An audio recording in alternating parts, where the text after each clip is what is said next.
భగవద్గీత మొదటి అధ్యాయం 1వ శ్లోకం. ధృతరాష్ట్రుడంటున్నాడు, ధర్మక్షేత్రే కురుక్షేత్రే సమవేతాయుయుత్సవః మామకా పాండవాశ్చైవ కిమకుర్వత సంజయ.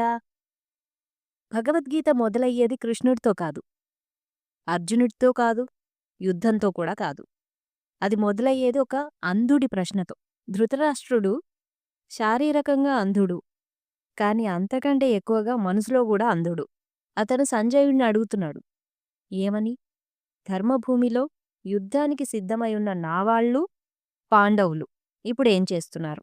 ఇక్కడ మొదటి పదమే మనకు మెసేజ్ ఇస్తుంది. ధర్మక్షేత్రే కురుక్షేత్రే అంటే ఈ యుద్ధం కేవలం భూమి మీద జరగడం కాదు, ఇది ధర్మం మీద జరగబోతోంది. కానీ ధృతరాష్ట్రుడు అడిగిన ప్రశ్న గమనించండి. మామక అంటే నావాళ్ళు, పాండవ అంటే వాళ్ళు. అతను మనవాళ్ళు అనట్లేదు. దీంతోనే అసలు గీత మొదలవుతుంది. మనం కూడా ఇలా అంటాం, నా పిల్లలు నీ పిల్లలు, నా ఫ్యామిలీ నీ ఫ్యామిలీ, నా పార్టీ నీ పార్టీ. అంటే ధర్మం కన్నా ముందే మన పక్షపాతం పెడతాం. అంధత్వం అంటే కళ్ళకు మాత్రమే కాదు, మనసు నిజాన్ని చూడకపోవటం.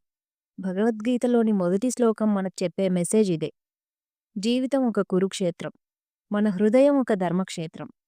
మనలోనే నా వాళ్ళు, వాళ్ళు, నీ వాళ్ళు అనే యుద్ధం నడుస్తుంది. గీత మొదలుపెట్టింది యుద్ధంతో కాదు, మనలో ఉన్న అంతర్గత యుద్ధంతో.